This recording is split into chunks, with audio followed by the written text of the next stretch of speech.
recording studio, that's why he's like that. I know. You do own a recording studio? Yeah. And he did the commercial that we did. Okay. That was so much fun. It was, I own it was fun. I a felt recording studio professional. too, but it's like, computer in my bedroom and stuff. But Hey, you do some awesome stuff. oh, dude, yeah. Oh, yeah. I do all kinds of writing songs and stuff.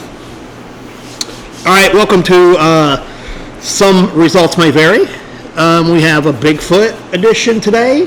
I personally don't believe. We have Joe Jenkins. Joe Jenkins and Jim Peters. Jim Peters, along with JD and Kat, who are all Bigfoot believers. I can say that, right? Oh, yeah. Oh, for sure, yeah. All right. So, I don't believe. Where do we start? Okay, so what makes you not believe? I just, honestly, I think that, it's pretty criminal. Is that even a word? That's prime criminal, I think, but I feel we'd find a skeleton or something by now, you know what I mean? Okay, so how do you know we haven't found a skeleton? That's a good point too, because, if people, powers that be, knew that somebody had, there might be some men in black show up. So, yes. So you believe that kind of stuff would happen? Yes, I do believe in all kinds of supernatural things. I'm not real big on ghosts. Do you believe there were giants? Oh yeah. But we don't see the skeletons of giants. They don't. But they do. They have found some skeletons of giants. But you don't see them. No, I The don't. government takes them. That's right. I think that there's another reason why you don't see any kind of skeletons. It's like, even deer hunters. Are you a hunter? Do you hunt? No, but Okay, so like, I have a lot of property that's in the woods, and I never stumble upon a deer carcass anywhere. And there's deer everywhere. true. They're Oh everywhere, yeah, and yeah. I never see one. They get picked clean pretty quick, and all the animals come and gnaw on them. The floor is kind of acidy; it kind of eats them away. Right. I don't think anything lasts too long once it's dead and on the forest floor. So Ashes to ashes, dust to dust. yeah. There are people that are all over this country that said they've never seen a bear carcass in the woods or a bear skeleton in the woods, and we got a lot of bears. True. So I'm one of those that think, well, I don't know whether Bigfoot buries them or, actually buries their relatives, or whether Right. or not they just leave them and they decay out. I really don't know. Right. But finding a skeleton might not be the ultimate proof. Right, and that's not like the whole reason I don't believe in it's because I ain't seen a skeleton. That's just like One of the things, yeah. primitive is the word I was trying to think of. The most primitive thing I can think of is that. You know what I mean? But on the drive over here, I'm thinking, well, look, I ain't never seen an alien skeleton either. But on the same way, if somebody found an alien skeleton, Men in Black would show up. We would never know about it. Right. So Right. I'm not dead set against believing it. When I was like 20 years old, somebody asked my opinion on something, right? And whenever I gave my opinion on it, it was an opinion that I heard someone else give. It wasn't my opinion. So it freaked me out. And I literally locked myself away for a year and reprogrammed myself. Because I was like, everything that I've been told, everything I believe that comes out of my mouth isn't what I believe, So I need to search for myself. So that's when I got into, I erased everything that I was told, tried to reprogram myself. So When you think about Sasquatch, you go back years and years and years and years. You can go back to Centuries. Centuries. now I There are will. stories, that go way back. I do believe there was a Sasquatch at one time, for sure. I just don't know if it's still around. Well, it is. Okay. Just so, That's what I'm here. Lay it on me. I won't interrupt you no more. Just so you know, Okay. there is All right. there is one out there, at least one. At least one. Maybe I think we've probably got pictures of You're 4. just, and I understand where you're coming from. You're just a believer who hasn't had an experience yet. Exactly. And that's what I was a non-believer until I had an experience. Yeah, well, woo! Years ago. Okay. And I know I'm Where at? What part of the country? Well, what got us started was an area called the Garden of the Gods. Okay, I know that place. We love to hike. Me and Jim, matter of fact, he retired and moved down here from Litchfield just so we could hang out and play music together. We've been friends since the 2nd grade, Okay. and we love to hike. We were hiking in an area called the Garden of the Gods. In the wilderness area. In the wilderness Not, parts, not yeah. in the Park. Not in the park. It wasn't on the where swing or nothing, everybody okay. goes, yeah. No, this was in the We'd backpack. Wilderness Yeah, area. and we would backpack in and spend a night or two, and backpack back out. We started having odd things happen. Yeah. You tell some of the stories. Oh, well, of, okay, just there's several of them. okay. Oh, yeah, I'm here. Just for one, and we're not cutting in on your. No, nope. Okay. Well, one of the times when we were backpacking in, we had made it in probably about an hour's worth or hour and a half worth of backpacking in, and we kind of stopped. And as we were sitting there was a creek going through, just kind of taking a break, and there was a bluff that was up to our left, and it was about 50, 60 feet high. And as we're sitting there, we start hearing and actually feeling these footfalls. Footsteps. Oh, wow. Walking, and we're like, you feel that? Yeah, I feel it. You hear that? Because they were really thumping. And where's that coming from? Well, it's coming from up on top of that bluff. We're in a canyon. Yeah, we're okay. in this In the canyon. bottom of this We're in the canyon. bottom of the Okay, canyon. okay. There's a bluff to our right that's probably 200 feet high. And this one was about 50 or 60, and it was coming from there. And I thought, well, I'm going to walk up to the bottom of that, see if I can hear better. Joe hung back by the creek to see, because he had a better vantage point Yeah. to see up above it. So I kind of walked up to it, to the base of the bluff, and man, yeah, you could feel it. Wow. They were loud, bam, bam, bam, as they were walking. Did it get your heart racing? Oh, yeah. I mean, oh well, yeah, everything. did you think that's what it was, or was you just like, I don't know what it is at the No, point? Okay. Yeah. It was just At this point, scary. Like somebody big walking. Yeah. Yeah, at this point we weren't sure what it was, but it was, Joe's like, I'm gonna be able to see it any minute. It's gonna Yeah, because it was coming so Yeah. close. I kept saying it's got to pop over that edge. And I'm right up by the edge thinking, I'm looking and I see an area that we can climb up. And I go back to Joe, I said, let's climb up there. And we're both thinking, well, maybe is that a good idea or not? But we ended up climbing up there. There you go. That's because he's always talking me into doing it. So we did climb up there. And when we got up there, over to our left again, once we were on top, we didn't see anything. There was nothing walking around anymore. There was no thuds. There was no footfalls anywhere. And there was a shelter cave over to our left. Into the bluff. Into the side, yeah, Okay. to the side of the bluff. And we walked over to it, and as we walked into it, and it was big enough for us to walk in. Okay, so Okay. we could walk right into it. And as we got in there, I don't know, 15, 20 feet or so, there is a wall that was built out of stones, Oh, wow. Stacked on top. perfectly stacked on top of each other to make this wall go across there. And it was probably 3 feet.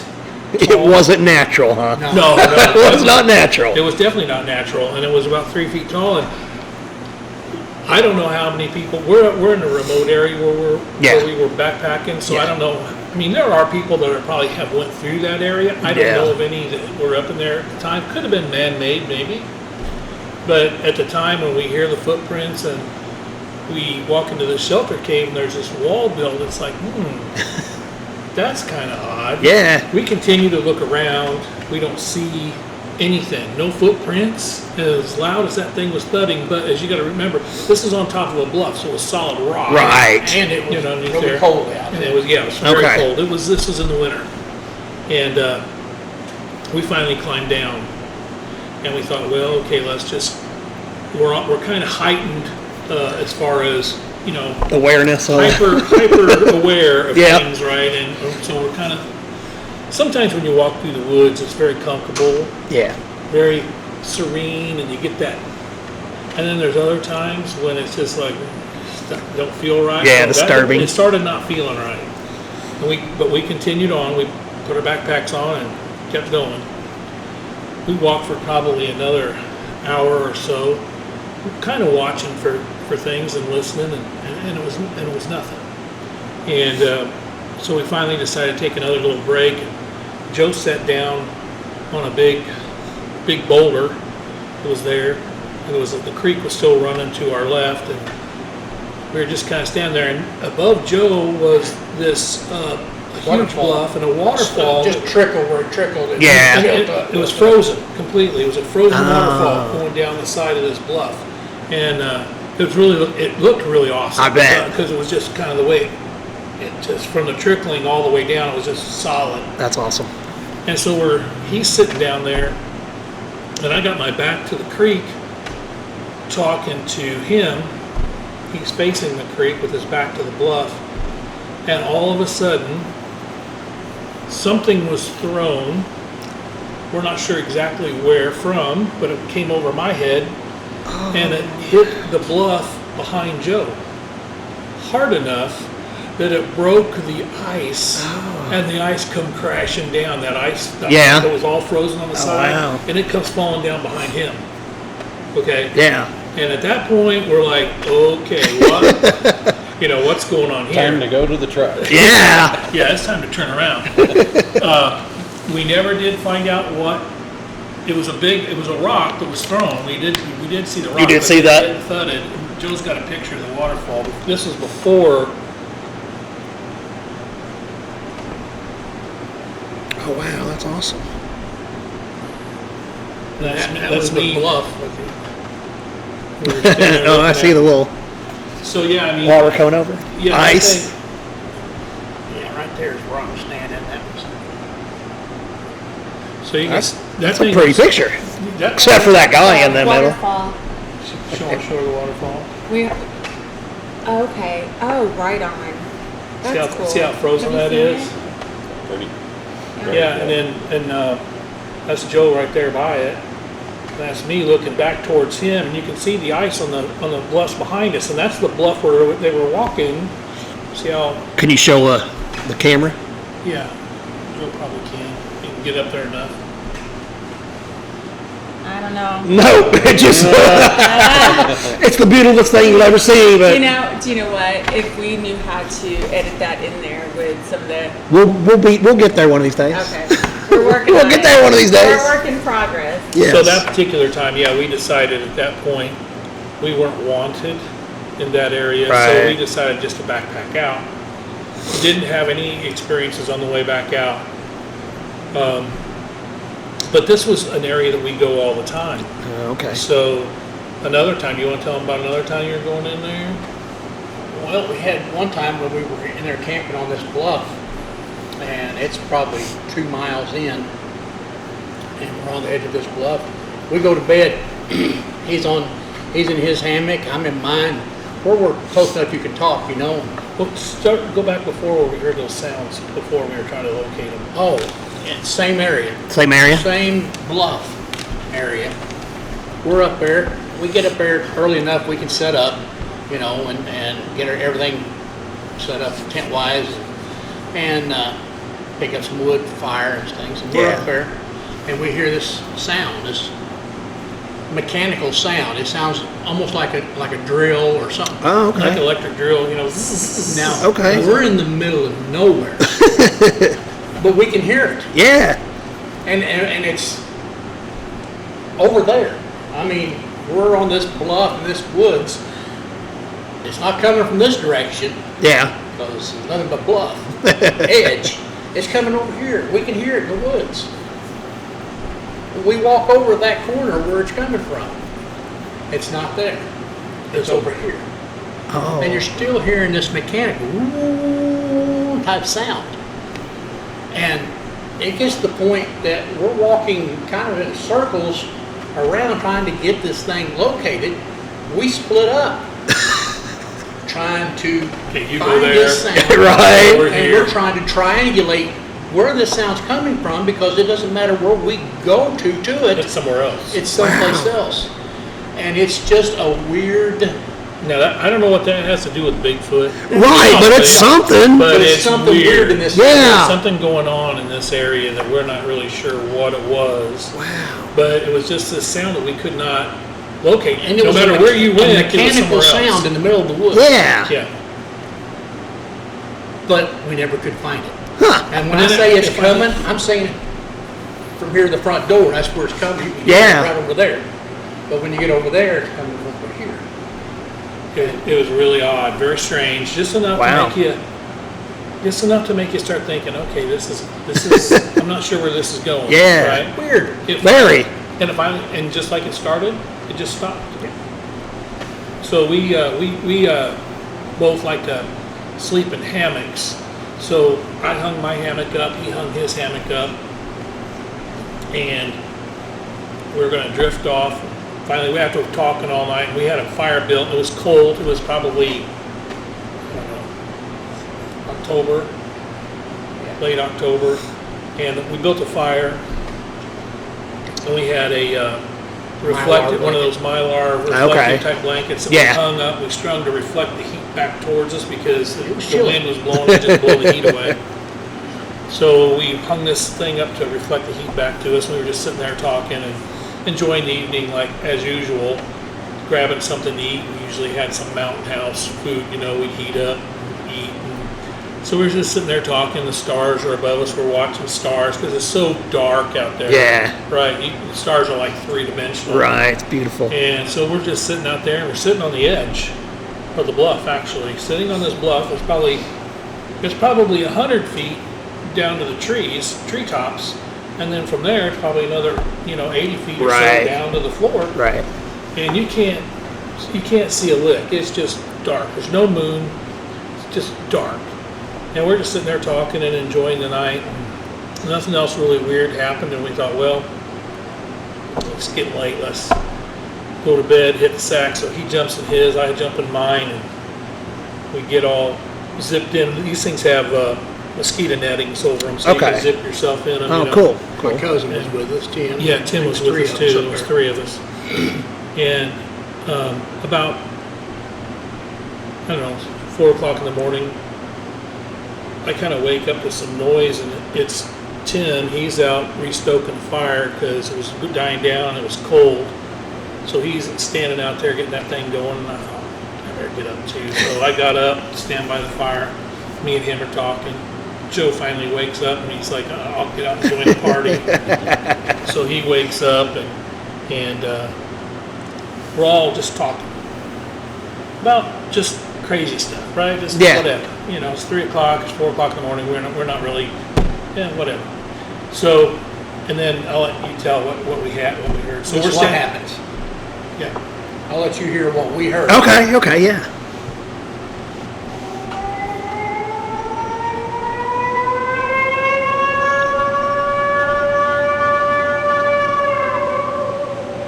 Wow. To this day. Because when that happened, we felt it.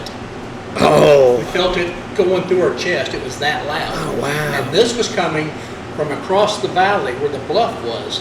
Off the edge of the bluff is coming from across the valley where we'd come from to get there that night, that day. And it was up on top of the other hills. So you could tell where it's coming from. You could feel it. Wow. And every one of us felt the same thing. Wow. Yeah, it was one of those things where it vibrates you. I said, what in the world was that? Because I've been in the woods Yeah. a lot of times. I'm a sheriff's deputy. I've been in law enforcement Okay. for 40 years. Okay. I've been out there hunting for people that's lost, and people's got turned around and everything. Bluff falls out the guard of the gods. Used to it. Been out there a lot. Never heard anything like that. Wow. Never. And I asked Jim, I said, what in the world was that? And I'll never forget, he turned around and he said, I'll tell you what I think it is, but I don't think you're going to believe me. And I'm like, what? I wasn't thinking Bigfoot. Right. He said, sounds like what they play on TV of Bigfoot. Yeah. Well, about the time he said that, he got that out, we heard the same thing coming from a few miles north of there, towards Equality, answering it. In Oh, response, it answered. wow. It wasn't as loud. We didn't feel that one, but we could hear it. It was far off. The one that we could hear that was really loud to us. It's you can't say it enough how loud it was. I mean, there's nothing with the lung capacity to make that long of loud of a sound. Right. It was It's almost human. mimicking a siren almost. Yeah, It was. just Yeah. so loud. But if you hear that, you'll hear the echo as it's going through those valleys and stuff. Ron Moorhead was actually impressed with that one whenever we played it for him while we were waiting at the airport for Lyle Blackburn Oh, wow. to get there. We played that for him, and he was impressed with that. It is incredible sounding, and it just scare you to death. when you hear it. So to get that recording though, you would have had to have heard it prior and then been like, okay, I'm gonna start recording so another one No, could. let me explain this. Okay. This recording here that we have, Yes. that is not the recording from that night. I gotcha. But that's the same thing. But we heard it and was like, oh my goodness, that's the same thing we That's had. the same thing. We cleaned it up. We got the level about the same and the length about the same. I sent it to my cousin down there. I said, tell me if this. He's like, no, it was longer. So it had a little Alright. bit. So this is, but we all three agreed this is what we heard that night. Oh, right on. But This is the sound, and I mean, it was exactly like that. And we had, I'll be real honest with you, after hearing that, we're not the kind of people that can just go, oh, well, it's nothing. Right. So we decided, at least I decided, and I think he was with me, that we were going to, from that point forward, we're going to get that sound again. We wanted to capture that, what was that, because it was so loud and so, you felt really little. You felt small. Yeah. It made you feel small. Yeah. That's what it did, right? Okay, so we wanted to know. So, but that ain't the end of the night. no, that's what started us That's- down the rabbit hole. Okay. Okay, we hear that sound. Now, we're trying to rationalize what it is we heard. Even though he had said Bigfoot, Jim said, that's all I got. Right. Jim said- Are you guys frightened at all in this moment, or just No. amused, or No. Neither. Confused? It was very confusing. Okay. Because we're trying to rationalize, okay, this is not a human. We Right. know it's not. We've heard humans out there yelling as loud as they could. Right. And their little voices far away. right? And I know the animals. We know the animals in the area. And Yeah. it's not them. We're sitting on the bluff. Actually, we're sitting on kind of on the edge of the bluff. We were in shock though first. I mean that's Yeah. why we weren't scared. I mean, we were Right. in shock. I mean, you're not. Yeah. When you see something or hear something that you don't know what it is, your mind spends all this time trying to figure out, well, could it be this? Could it be that? Right. Trying to wrap your brain around what you just heard. Right. And so, yeah, no, we weren't scared. Would I be now if I heard it? Right. Yeah. Right. Yeah, that's pretty close. Yeah. Because of experiences now, we know what we heard. Right. That night, we were really confused. But we're sitting on the edge of this bluff trying to figure out what that was, and we start hearing talking down below. We start hearing what sounds like male and females talking to one another. Yeah. This is in the bottom of the Garden of the Gods in the valleys where there's rattlesnakes, Yeah. copperheads, black as coal. There is no way you can walk through there at night without a light of some kind. Right. And we're sitting there looking down through the trees. If there was a light, we would see it. Right. But we can hear it as whatever this was talking. Now we know what it's called. They call it chatter, and it sounds like a vocalization, like a conversation, but it's just far enough away that you can't make out what they're saying. Yeah. But we could tell it was moving along that trail at the bottom of the canyon, and there's only one trail that comes up where we're at, and we can tell that that's walking that way, and we're thinking it's people Yeah. at 4:30 in the morning walking in the dark Had to be ravers. having a conversation. And they're going to be coming by because we're camped right on the trail Right. of the bluff. Right. So we did the only rational thing. We all climbed in our hammocks and went back to sleep. Well, before we did that, I thought, well, I'm gonna do a holler. I'm gonna do my own howl. Yeah. Right? Yeah. Because I wasn't sure what was going on at the time. I'm gonna do this. Because if there's somebody messing with us, so I do this big old howl. Dude, you could have heard a pin drop in that forest. It was dead quiet. The chatter stopped. Yeah. Everything stopped. There was nothing going on. No tree frogs, nothing. It was just quiet. And we're all going like, uh-oh. It got really, really, really quiet. And I was expecting, another holler back or something Right. like that, and nothing. I mean, nothing. Okay, So- so I'm gonna jump in here because I want to say something that happened with my experience because I have been into Bigfoot and the occult and dark and weird for a long many years. So JD and I had an experience, and what blows my mind and what's something that I never even thought twice about was to record what we heard. And we had plenty of time to record it. And Yeah. we did not Never even entered our record, minds. and I didn't even think about it until later when I was like, I'm not going to remember what that sounded like. As the years go by, Yeah. I'm not going to remember what that sounded like. Right. I just have a memory of we heard something that I thought was a beagle. It sounded like a Yeah. dog bellowing. And whenever we were walking in, it was at the Little Green Canyon, and there was birds chirping, squirrels barking. I and was talking She my head was off. she was blah, blah, blah, blah, blah. And I stopped her and I was like, "Hey, you!" And finally, she's like, "What?"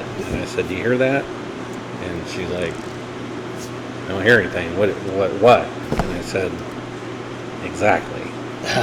There was not total dead silence once Yes. again, and then just like a few seconds or so after I said it's total silence, then we started hearing what she was thinking was a dog. And I've been hunting and out in the woods all the time, and the more I got to listening to it, I was like, well, it kind of sounds like a dog, but really to me it was something or somebody Yeah. trying to sound like a dog, and it wasn't actually. Well, you said it would have been the biggest beagle. Yeah, Yeah, it would you have were been. like, It would have like a been freaking 7-foot beagle. huge. Yeah, it would have been huge. 7-foot beagle. And it bellowed for It sounded very sad. and it bellowed for a really long time. So we had plenty of time to record it. I did Never never even thought entered our about it. mind. Right, And then right. we were just Well, I like, was freaked out. It's time to go. I was I'm like, what? kinda I getting was my like, hair on my arm. I was like, Yeah. what is? I was like, it's a dog. I kept on saying that because it did it for a while, and I was like, and here's another thing. When we were walking in and I was chatting his face off, there was mosquitoes and they were like flying in my face and stuff. But when it went quiet, there was not even a mosquito. Like it was like quiet. Like there was no bugs. There was nothing, and that was weird.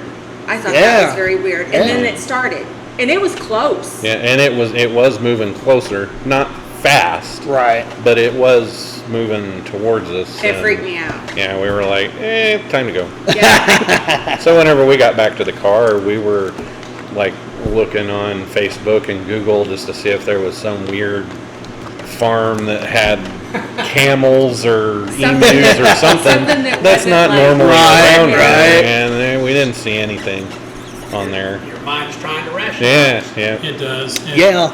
If there's one thing we learned from our first night, is that from now on, from that point forward, if we're camping, we have recorders out. Oh, yeah. And we might drop them, quite a ways from where we're camping on a different size. You always have your recorders out. And we started doing that, started putting recorders out everywhere to try to capture that sound Right. again. Even if we weren't camping, we started looking on topographical maps, trying to figure out in Shawnee National Forest where we could put these recorders that there was nothing around. 'Cause Right. you don't want, seems like there's dogs everywhere. No matter where you put one, you get a dog, even though there's not a house in 3 miles. But we would drop recorders around trying to figure out where activity was. Yeah. Right? And we'd go back and listen to them, and a lot of times it was just crickets, right? You get Yeah. nothing, right, for hours. But then as time went on, we started building up a database of sounds, tree knocks, howls, all these types of things that we were starting to capture. Mechanical sound. Again, huh? Yeah, we caught that. Wow. But so now I bet you we have hundreds of audio recordings Oh, cool. that we've captured throughout Shawnee National Forest. And one of the things that kind of led us to was we were able to pick out 3 distinct areas in Shawnee National Forest where there was a lot of activity, where we were getting, no matter when we put the recorder out, we were getting tree knocks, we were getting howls, we were getting these strange sounds in the middle of the woods. Yeah. Structures being built. And so that's where we started doing most of our research then, because, these are hot spots, right? Right. So the recorders would go out, like I said, whether we were camping or not, we'd go out and tape a recorder to a tree, come back the next morning and pick it up, start listening. And that's how we did a lot of it, because, otherwise we're camping all the time and our wives are going like, so we were really putting a whole bunch of these recorders out so that we could get all these different sounds. And we've got, like I said, a database of hundreds and hundreds of sounds that we've recorded. Wow. And that's how we really got known is for our audio recordings that we had. And people started getting interested in hearing our audio recordings. And as we were doing the research in these areas, we started seeing structures, footprints, taking pictures of what we would consider Bigfoot, and in these different areas. So They're really impressive. Do you guys Very have like a impressive. website or anything that you we display have a this Facebook stuff? page. Called the Sqwatchers.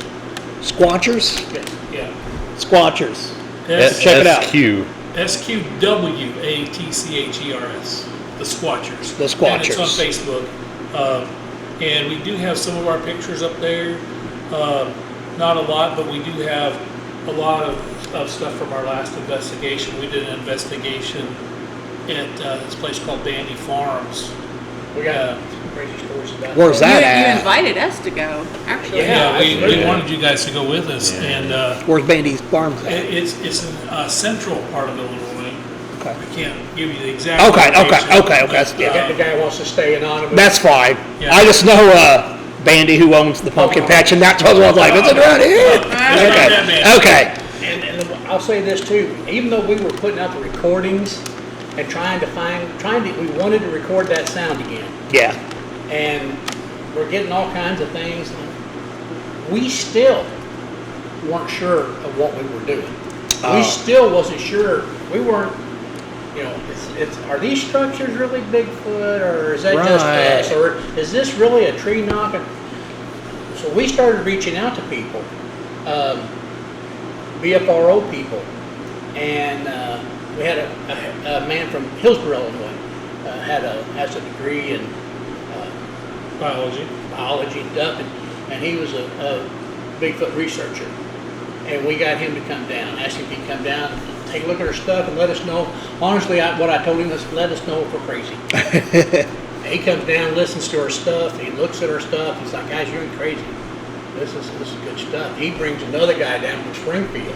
Who's another BFRO investigator. We've ended Nice. up with him coming down, staying 2 or 3 different times. Yeah, we've had, matter of fact, about 4 different BFRO investigators come down, spend time with us, take them out in the woods, and they've all heard our stuff, looked at our photographs, and they're all pretty impressed. So at that point, we thought, well, maybe we really are. We are. We're on Yeah. something. Yeah. I mean, And do you know what BFRO is? No, but That's the, Bigfoot research I knew organization. what BF meant, but I was That's a Bigfoot research organization. Okay. It's Matt Moneymaker. There was a show on TV called Is that his real name? Finding Bigfoot. Yeah. What? Is that his real name? Yeah. Moneymaker? Moneymaker, Matt Moneymaker. Wow, why can't I have a cool name like that? But he's out in California and he started this BFRO organization. Okay. And they've got investigators in every state. And So which state has the most activity? I'd say between Washington and California. So I know Yeah. Washington, Yeah. but that got the thick woods and all the that. state of Illinois is actually ranked top 5. I was gonna say I seen a map once that just had like little green whatever on where Bigfoot's whatever, and there was a bunch in Illinois, And there bunch. is a whole lot more in Illinois that is not being reported. Yes. It's been reported, but it hasn't been documented. Now, see, when I was a little bitty kid, I had an uncle that used to always go out fishing and hunting and stuff, and I don't know exactly where he was at, but it was here in Southern Illinois, and yeah, he said he was in his tent one night and he heard a roar like, and he's a big guy, he's a big tough hunter guy, and he was like, I was in a ball in my tent for the rest of the night. Oh, yeah. Because you know it's not what you. Yeah, he said he had no idea what it could have been. He just like, I was scared. There's no doubt. We got a recording of what sounds like a lion roar. In the Wow. middle of Shawnee National Forest, Wow. it sounds like a lion that roars. We've also had recordings that sounds like something singing. Or music. Really? Wow. I remember hearing, Yes. I remember hearing that It's one. weird. I mean, It's just that weird it's like that stuff. chatter stuff. Yeah. You guys are going to have to come back and bring some of that stuff with you. They've actually got some over Okay. here.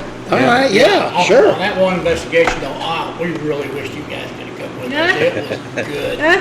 But JD makes fun of me, but I'm kind of a clamper, and you guys do primitive camping, right? That would scare me. That would really kind of scare the shit out of me, actually. Well, we worried about that the first time because there was aggression at this site. We've never been involved with that. And this guy's telling us the stuff that happened that was very aggressive. Oh, wow. Yeah, Yeah. and So it we were was- a little concerned about that part. Yeah, they didn't care about me. They wanted me to go, but they Yeah. were worried about We was hoping we would outrun you.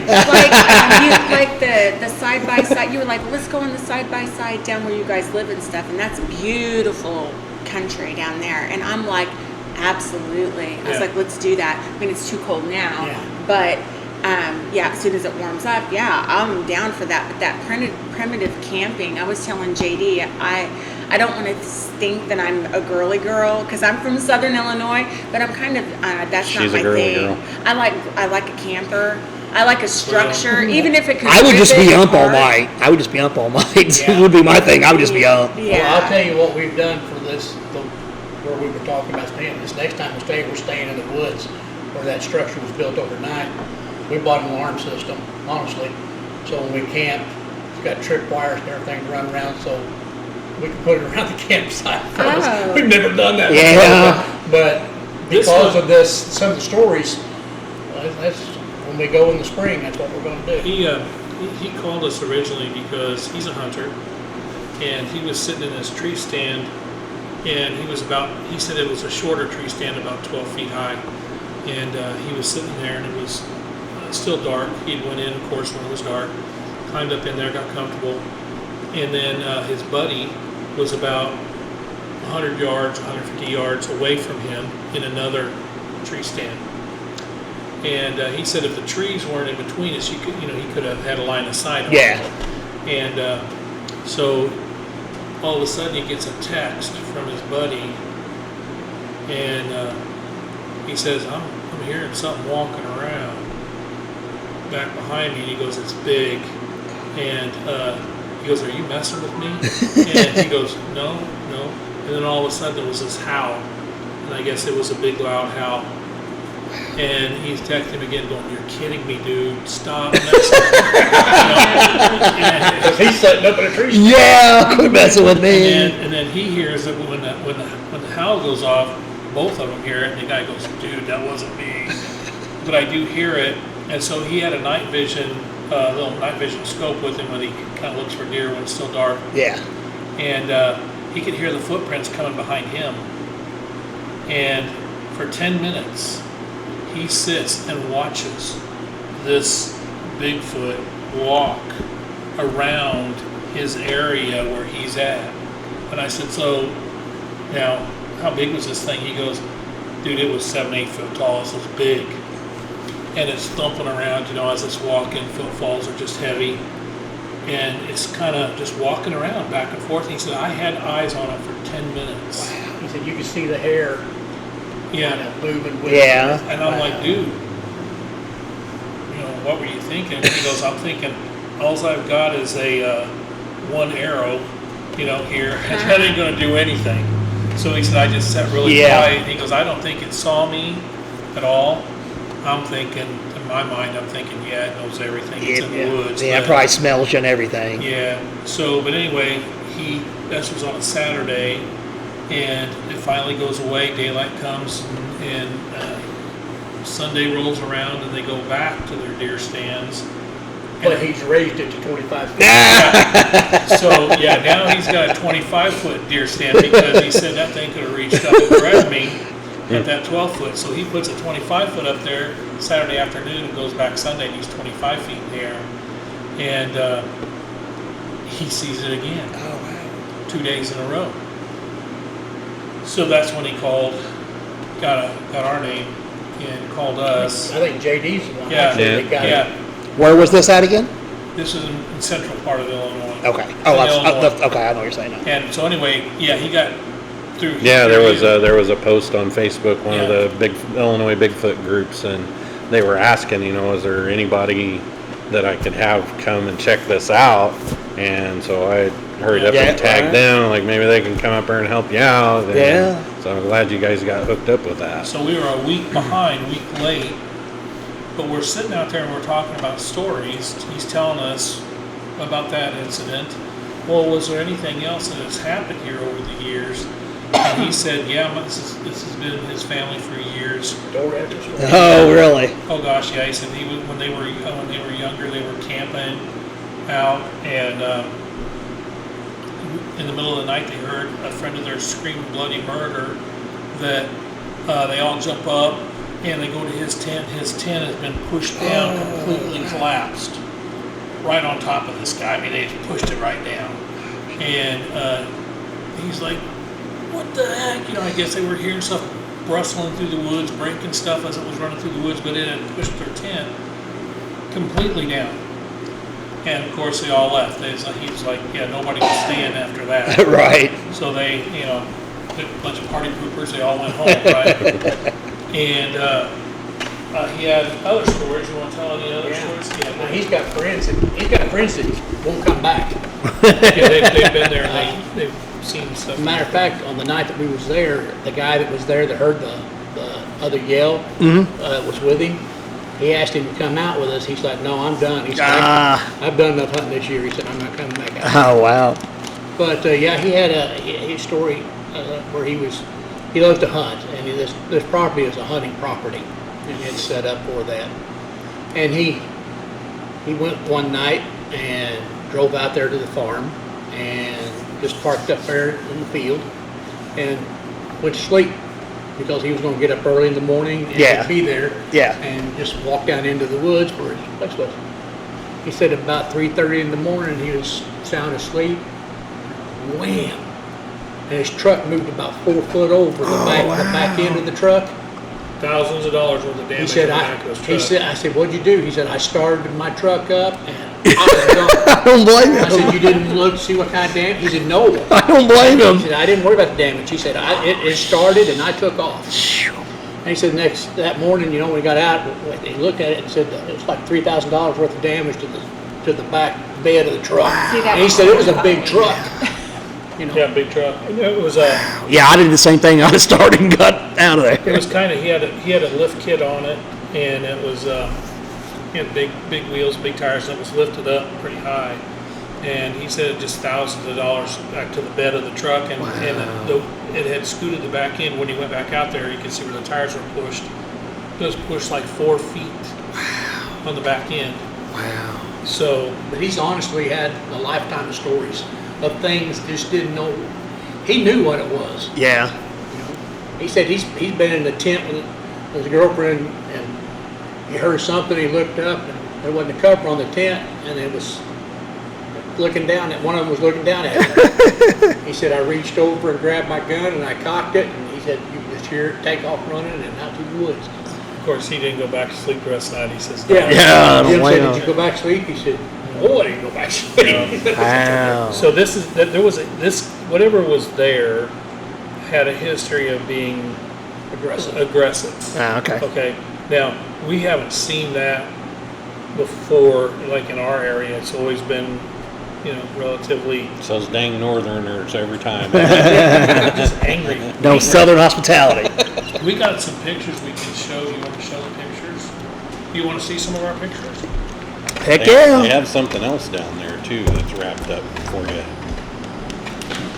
Yeah, and as far as talking about some evidence, also, like you said, no skeleton, but the evidence that we do have, not only the cave paintings that are like 1150 AD. Oh yeah, they got some good stuff there. But there's also been footprints with dermal ridges and a mid-tarsal break. And to be able to fake that or know the anatomy, if you Right. were going, yeah. And then we've gotten handprints with fingerprints. There's been hair found where the follicle of the hair is tapered. So there's a lot of evidence. And even a lot of really good pictures. But if they're clear, nobody believes they're real. That's the thing. If they're blurry, they don't believe them. If they're Right. clear, they don't believe them. And then also Yeah. all of the audio evidence that there is for Sasquatch. Not just the stories that were told, but the audio evidence. And it's like they can't find a known species. Oh, yeah. You Oh had my the same God. That one reaction I is. did whenever we saw that Yes. That the is first time. something. Okay, yes. That's a 7-foot tall tree stump, and that's about 250, 300-pound rock. Yeah, like what the hell would that, Yeah. And This one was taken with a trail cam, actually. Yeah, that's something. Look at the hair coming off the That's tree. definitely something there for sure. He's standing in between two trees, and the reason I did that is my trail cam takes 10-second videos, Okay. and a coyote originally set it off. I saw the coyote run through, and it kicked on, right? And I could see something moving in the background, and I kind of froze it when it was in the middle. It was kind of going between trees. Yeah. I kind of froze it and took a screenshot, and I sent this off to a guy by the name of Jose Payan, and he enhanced it a little bit to where I could kind of tell what was going on. But you can see there's like an arm Yeah. coming up here, Yeah. leaning on this tree, and then reaching over to the other side of that Yeah. tree. And to hear some researchers talk about that, supposedly they think that they can sense trail cams and cams. everything, so that's why nobody can get any pictures. But that coyote Set it maybe off. set it off, Exactly. and so this picture, Knuckles. yes, this is Oh, Knuckles. wow. So when they first sent this to me, I don't know I see a if you. nipple.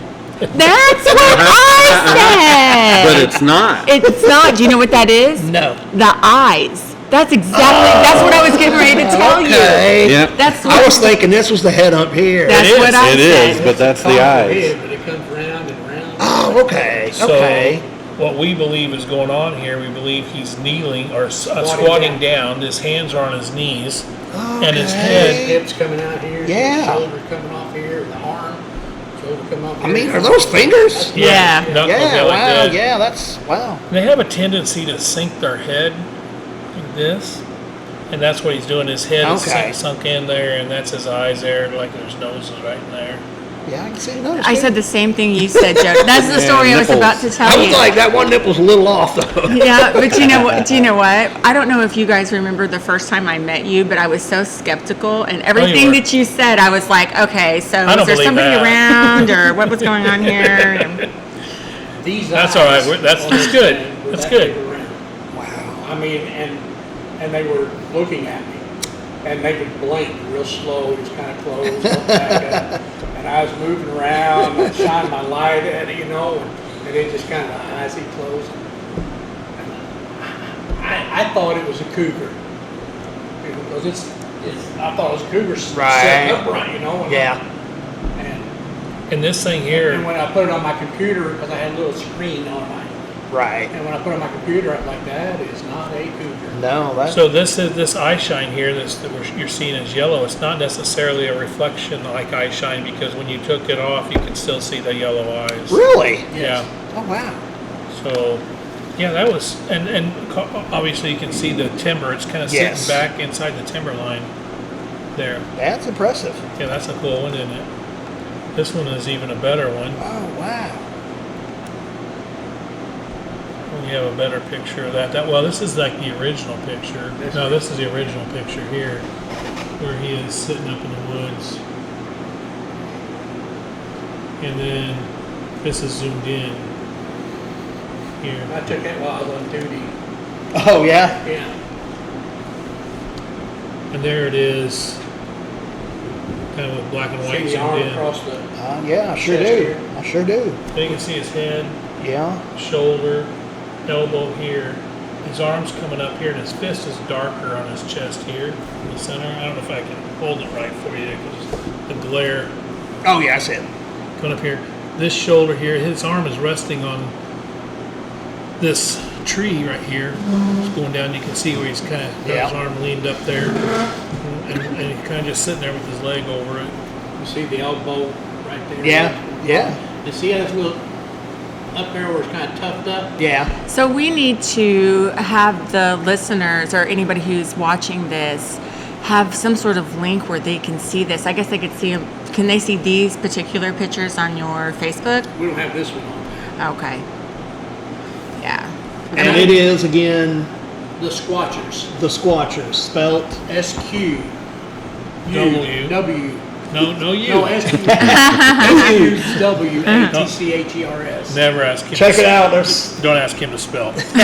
same here. We had a primatologist. We did at Murfreesboro. We did a presentation, Yeah. and the big muddy monster. Well, she came up and she looked through her pictures and she stopped that one, and she said, "Who took that?" I said, "I took it." She said, "Where?" I said, "Hardin County." And she said, "That's a primate." Okay. Sure. Bigfoot's what I think it is. And she said, "No." She said, "I'm telling you."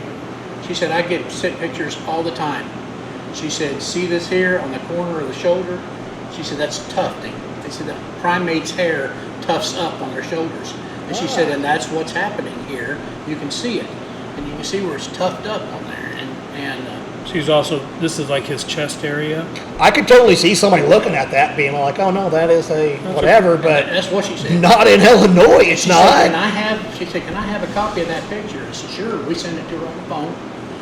This year we were up there again, and she come back, and we had told about during our presentation this year about what happened, and she had taken it. She said, "I'm the one that took the picture with me," and I said, "What?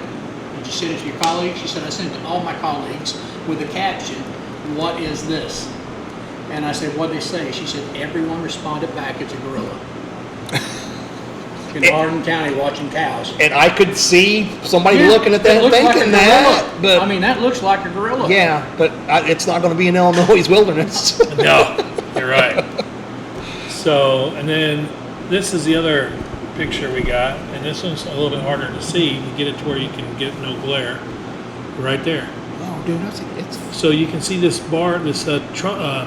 branch. It's going right across his forehead. yeah. You can see his And facial the- features. Yeah, facial features. You can see his conical head here on top, shoulder, and he's just massive, taking up this whole area. And you can see his nose, his mouth, his chin. Yeah, yeah. There's no hair, which is cool, on his face, but there's hair everywhere else. Yeah.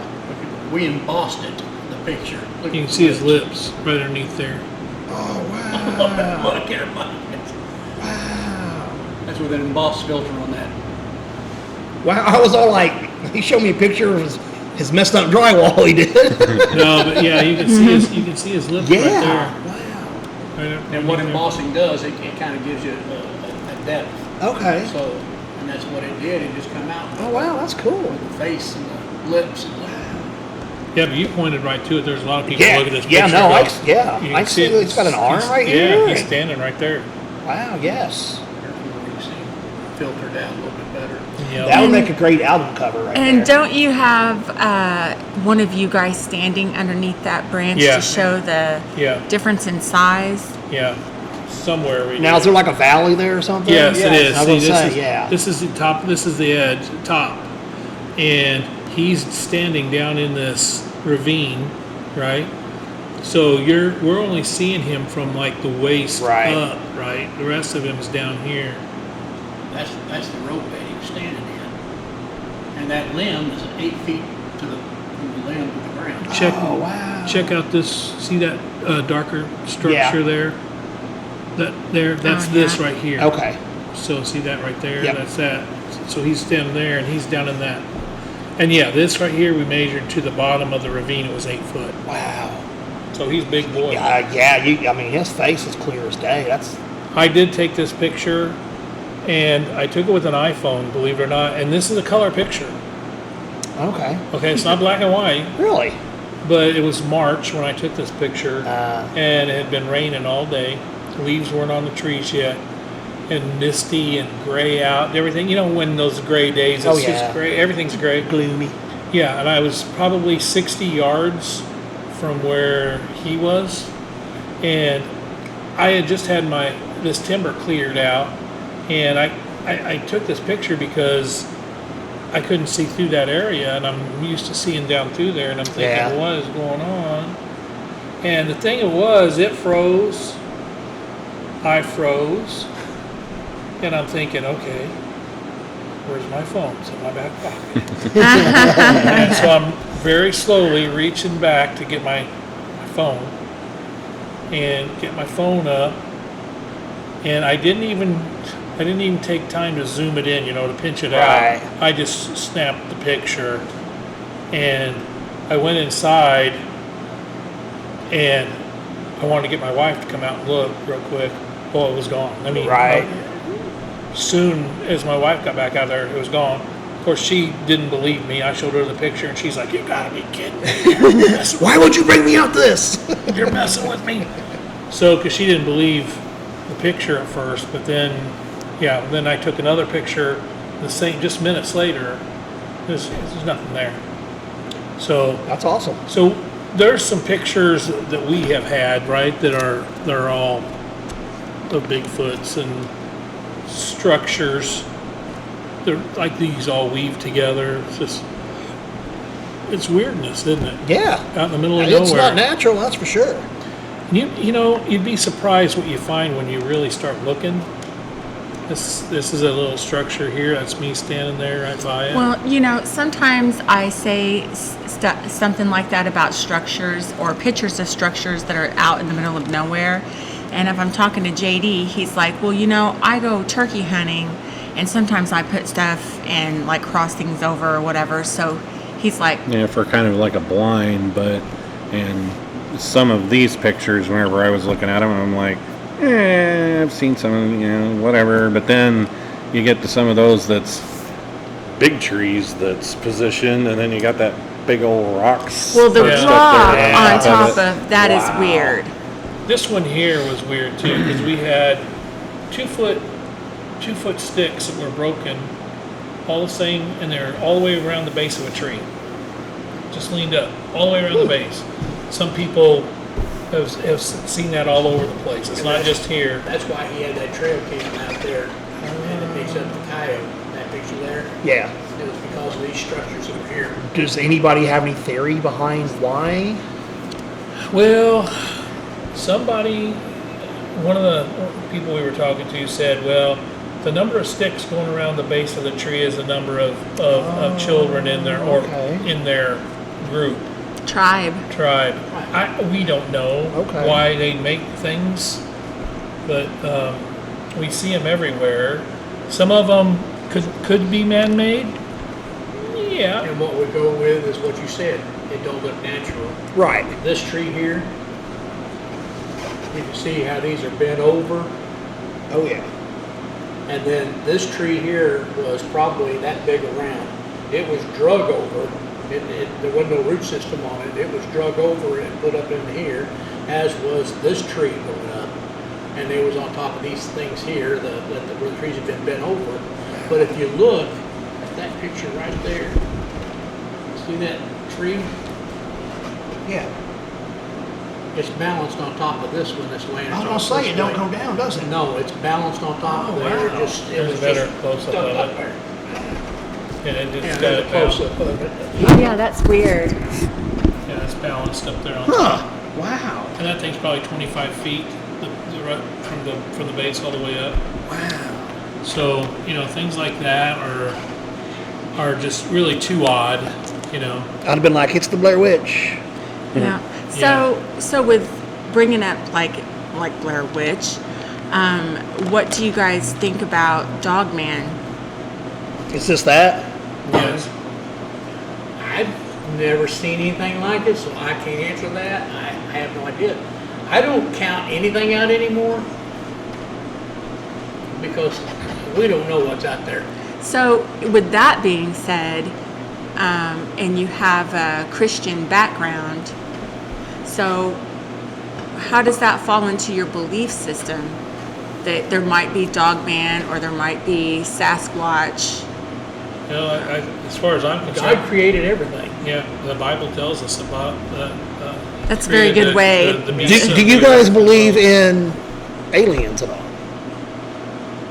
I think Maybe they're demonic. that's maybe. what I believe. I believe that the possibility they're demonic. The one thing that I don't quite understand about the look from religion and aliens is people's like, well, if aliens show up, that's going to destroy religion and belief. And I'm all like, well, if God made everything, could he Yeah, I know. could he have not made, I don't know, everything in the whole outer space? Sure. So I don't understand how that would crumble religion. It wouldn't be because God created the universe. Right. It says He holds the universe in the palm of His hand. I don't have a problem with that. Where a lot of them are concerned with that, and I've heard them say it, is because, well, did Jesus come for them too?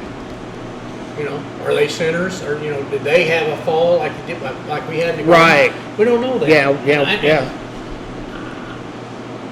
I used to be a big believer in aliens and spaceships and stuff like that, and there's something out there. We know it. We see it. Yeah. You see it all the time. As I've gotten older, I don't know that I kind of believe that it's possibly demonic because it says in the Bible, "They'll come as a light." It's a false light. But So like in 1974, you're going to make me tell a story. Okay. In 1974, I'm coming home from work. It's winter time.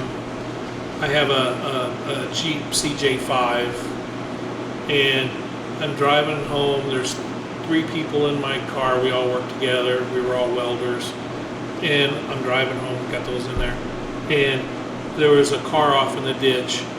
So I pull over, and there's an older woman and an older man there that had slid off into the ditch. Yeah. So I ended up winching them out of there, and I got them back up on the street.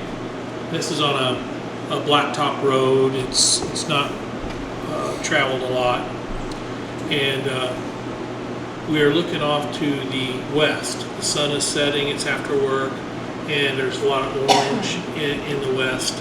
And you can see these black dots there. It's like, what are those? We're like in a line.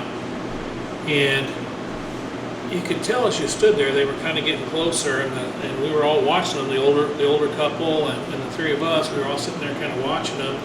And one of them just peels off that way and just goes that direction. Another one goes this direction. And now there's like 3 coming straight still at us. And then 2 more peel off. And now there's just one. And it's just coming right at us.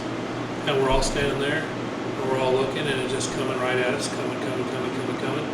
And it's probably, I felt like I could hit it with a rock. Yeah. Okay? It was probably, it's large. It was like a football field in length. Oh, wow. It's big. Wow. And it was completely reflective. Like made of mirrors. No seams. No seams. It was cigar shaped, so it was just cylindrical like this, long and round like that, and it's coming in. like this. So you can really see the length of it. Yeah. And we're standing down here underneath it, looking up at it, and you can see the reflection of the orange in it, and you can see the blue sky on this side and orange on the west, and kind of the reflection of where we were underneath it. And we're just standing there, and the lady's starting to freak out, the older one. And she's really clinging on to her husband. She's like, I don't know what it is, what's going on? And me and my buddies are just going, oh, because it's right there, and it's hovering right over. Now stop moving, it's right over us. And it felt like forever, but it really probably wasn't very long at all. Right. We're all just like, what on earth? And then it does this. And it turns up perfectly straight, up and down. So now we're just kind of looking at the bottom, and it's just really tall going up. And then it just starts to glow a little bit red. Not a whole lot, just around the bottom area. Then it just disappeared. It didn't go up, it didn't go down, it didn't go sideways, it went gone. Blinked out. And we're all standing there, and the woman's crying by now, and so there's 5 of us that saw it, and nobody knows what to do or say, or we couldn't figure out what Right. was really going on. Right. And I have never seen anything like it since. So I've seen that once in my life. Was it something that was ours? Was it extraterrestrial? Like Right. a hologram. I always thought thought it was extraterrestrial. Is what I was. Yeah, 1974. I'm not sure we had. Yeah. No, Even though I think Yeah, we have stuff beyond what we know. I do believe that. Oh, yeah, I do too. 1974, I mean, I think they were already doing like trying to do holographic stuff. Oh, probably. Well, in this small town, I don't know if they would have been. doing Right, that. why would they waste But that? and the other ones we saw peeling off, these were all the same shape. Yeah. coming, and they were all going ding, ding, ding, flying around. And cigar shape's a lot you hear nowadays. And it was perfectly this way.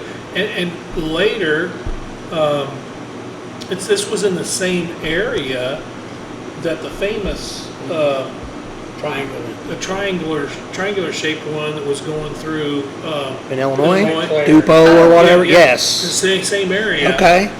So yeah, that was later where it was flying through. So I don't know if whenever we went to visit you guys, if I told you my story. I might have. I feel like I might have. But I'm just going to jump in real quick. So I want to say it's the one that was at Scott Air Force Base, and it was on the news. Yes. And it went through. That's what we're talking about. yeah. Is it the same Yes. one? And I think it was Triangle. Okay, so I saw that. oh wow. And I'd never reported Just it. down the road here. People, yes. Always. And so people want me to report it to MUFON. And I'm just like, I'm not going to, I don't know, I just don't feel like doing it. But what it was, I was in Valier, and I had visited my brother and sister, and I was coming home, and it was the early 2000s, I think, is when it happened. And there was a light, and the road is very hilly. So I'm like looking at this light, and I'm like, gosh, that's awfully bright. But I kind of dismissed it because this is when an oil rig behind Walmart had caught on fire. Maybe some people that are listening to this might remember when that happened. And we had a lot of weird air traffic, like helicopters that I'd never seen before and stuff like that, was because a fire had been, and they were trying to put it out, and it didn't get put out in like a day. So there was like all of this air traffic. So I kind of brushed it off as that. But I was like, wow, that's really, I can't believe how bright that is. And it's kind of big. And I'm like, is it following me? Or does it just seem like it's following me? But I get to the road and I make a turn, and it's actually behind me now. So I'm not looking at it really. It's behind me. And then I get to, what is the name of the highway that the Big Muddy River is on? That's not 14, is it? Yeah. It is 14. Yeah. So I turn onto 14 going towards Benton. And this is what I see. So there is a boxy old car. I turn onto it, and I'm right behind the boxy old car, and it looks like an old man because I could see his ears. He had big ears, right? And I look up, and it's right over the bridge, and it's shaped like a bell. And I have a hard time describing what it is that I saw. So it is shaped like a bell, and it's like concave. And then on the inside, it looks like, the only thing I can say is wires and tubes, but they weren't wires and tubes. But that's what, there's something. Yeah. And it's like a fluid, wires and tubes, because it's moving on the inside of this, right? And so I don't know how long it took, probably not long at all. And it went straight up and shot off.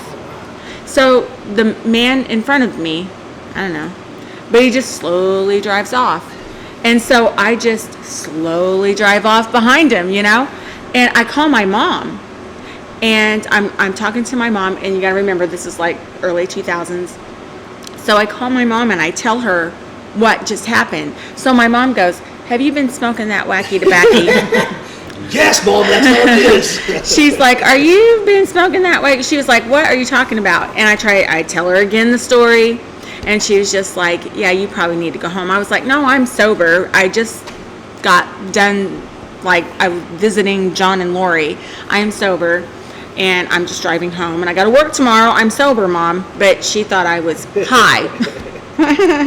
Well, you know, when you see stuff like that and you're trying to explain it to someone, sometimes we do, even in the Bigfoot world, people are going to look at you like you got three eyes, right? They're going to be like, okay, yeah, you just lost all credibility in my eyes, right? So that's the thing. When you tell people, their first instinct is to go, yeah, you're weird. Well, this has another part to it as well. So my mom, the next day, she calls me, and she was like, "Well, you weren't lying, because your UFO is on the news." Because it was on the news. And I was like, "I told you, Mom. I told you." And she teases me now to this day. She'll be like, she'll say something, she'll go, "Okay, Katrina," and she'll go, "If you are Katrina." Body snatched. Because she remembers that story. She's like, "You saw a UFO." That was a very famous sighting that many police organizations call each other. Yeah. And then one guy's all like, "Okay, if I get it, what am I supposed to do?" Yeah. I mean, that was a very famous one.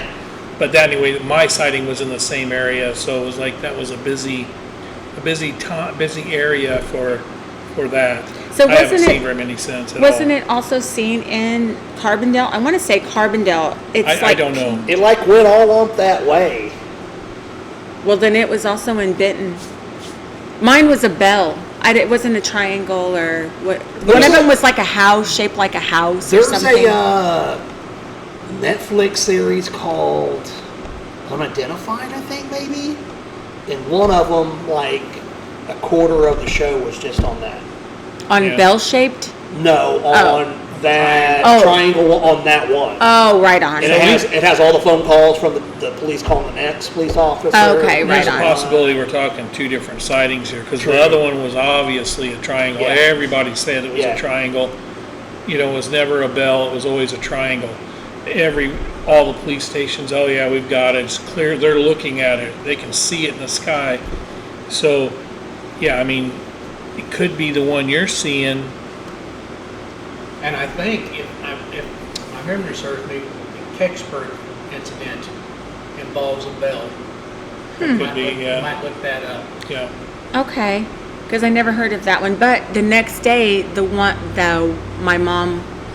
one that you guys are talking about was on the news, and my mom was like, "So was that the same time? The bell?" I couldn't tell you. The Kecksburg incident happened several years ago, but supposedly it was in the form of a bell shape when they picked it up. Oh yeah. The government picked it up, people saw it. So there's one documentary, and there's somewhere like maybe over by Shiloh, and one woman says it looks like a house. Have you seen that documentary? Mm-hmm. One of them describes it as like a 2-story house. I don't know. Wow. No, I have seen something where they was talking But about that is in like Shiloh, Illinois. Yes. Yeah. There's some weird things in the sky, and some weird things in the woods, and in the ocean. and some weird things on the ground.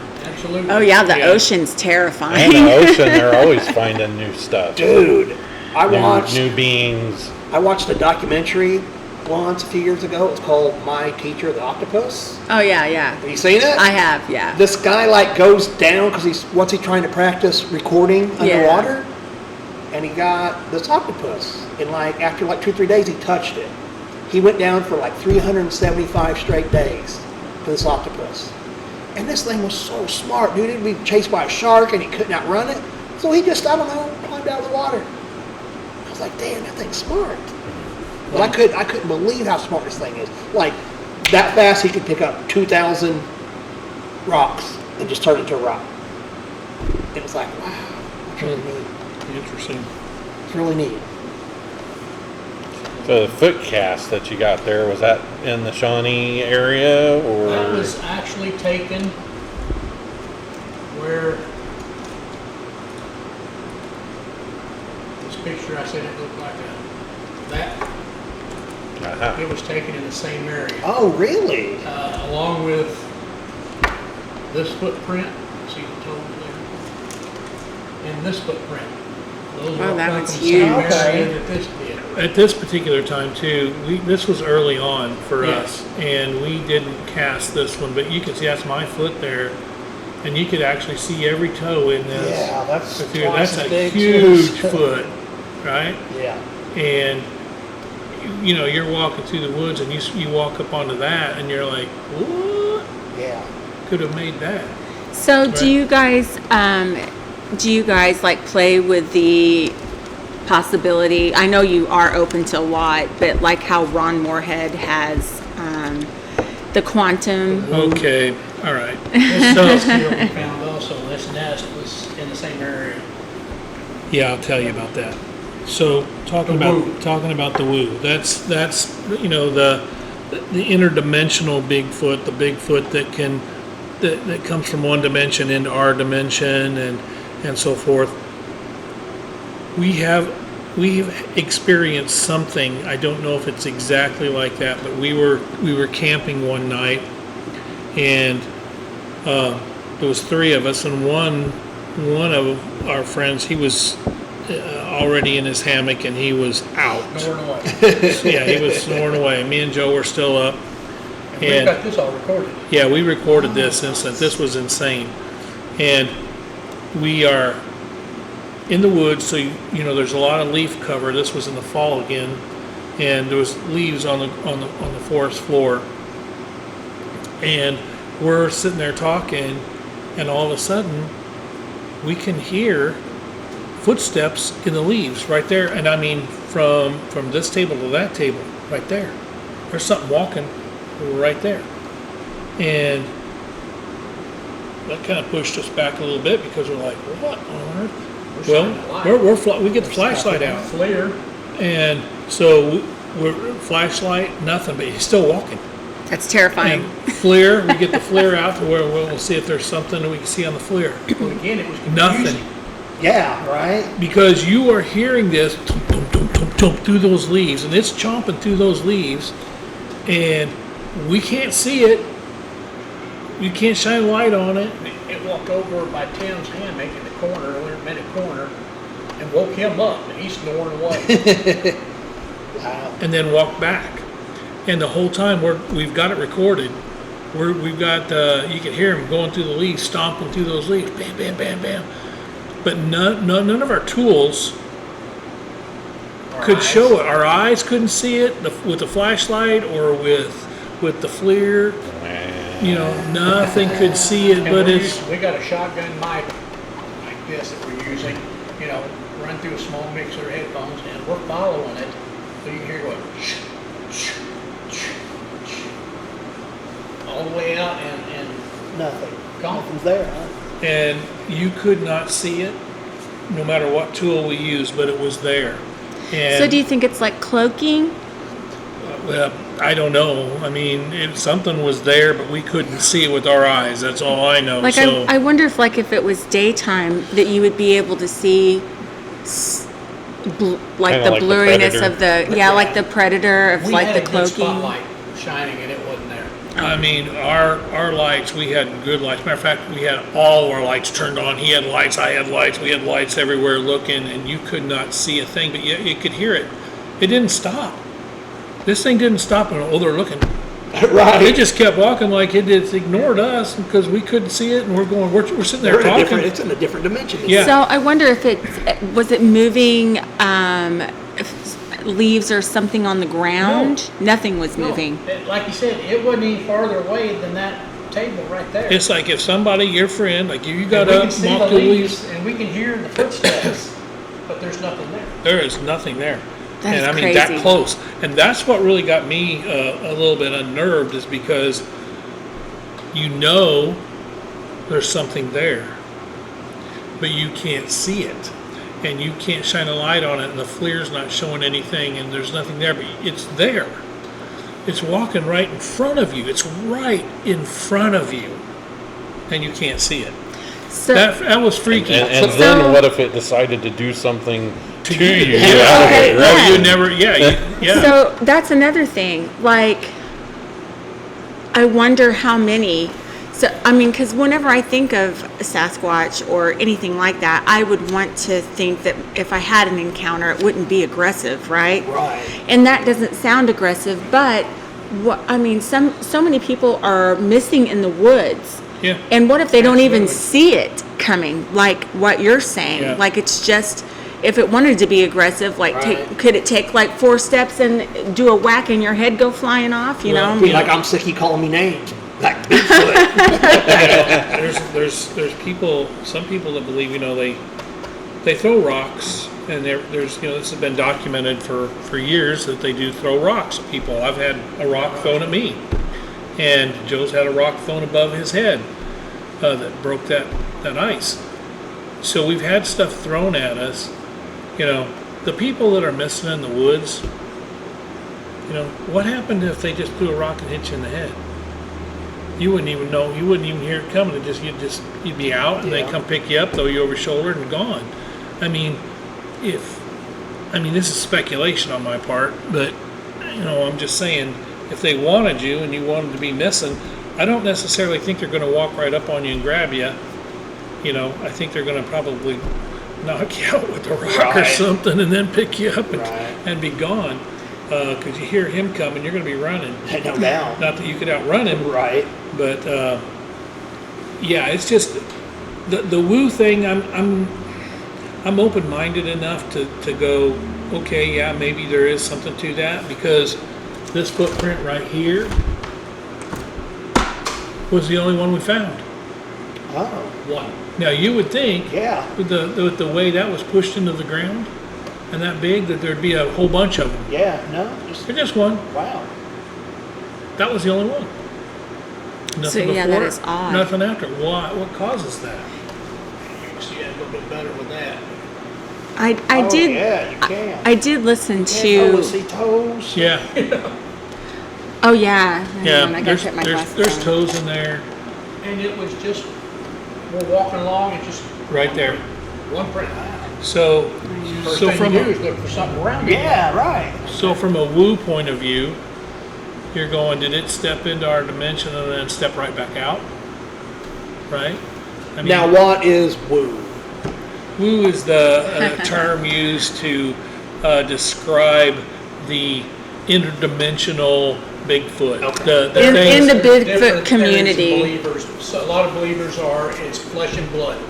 It's an animal that we haven't documented yet. Then there's those that believe it's called woo, that it's interdimensional. It can move in and out of our dimension. It's still flesh and blood, but Right. somewhere or another it's crossing over. Then there's those that believe it's an alien. Yeah. So So the Ron Moorhead that I mentioned earlier, he has the Sierra sounds, which you can look up on YouTube and everything.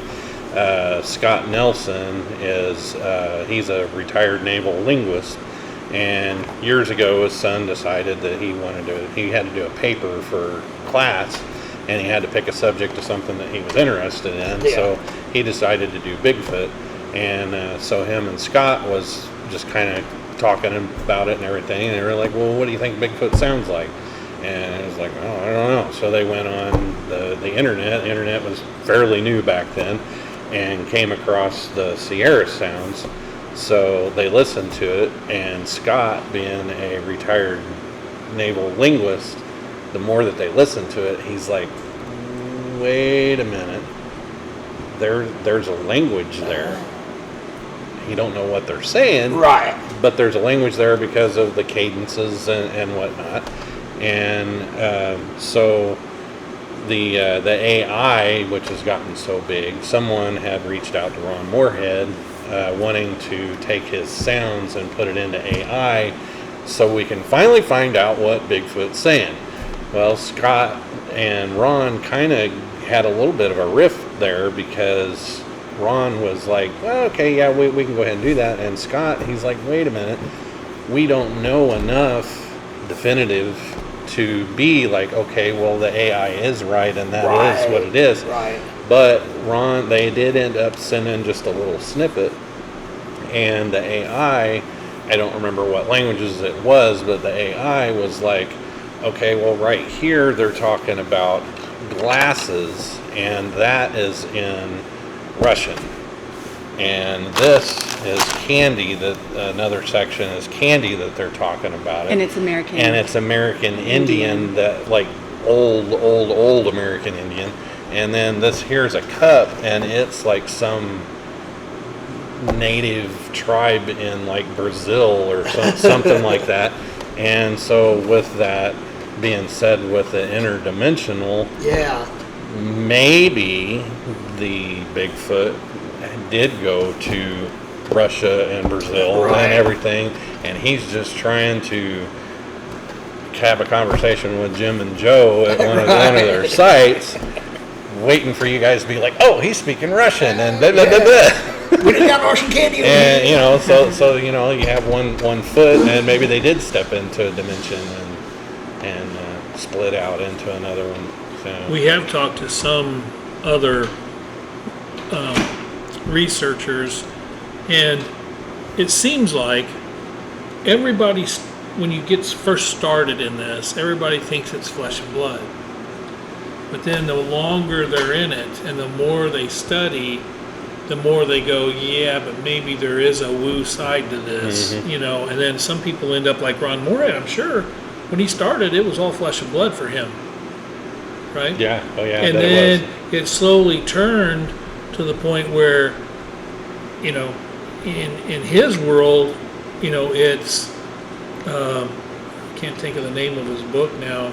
Quantum Bigfoot. Quantum Bigfoot. Yeah, I mean, so he's really in a place that is really far from flesh and blood. Oh yeah. Yeah. Right. It is something like, it's a different kind of thing, right?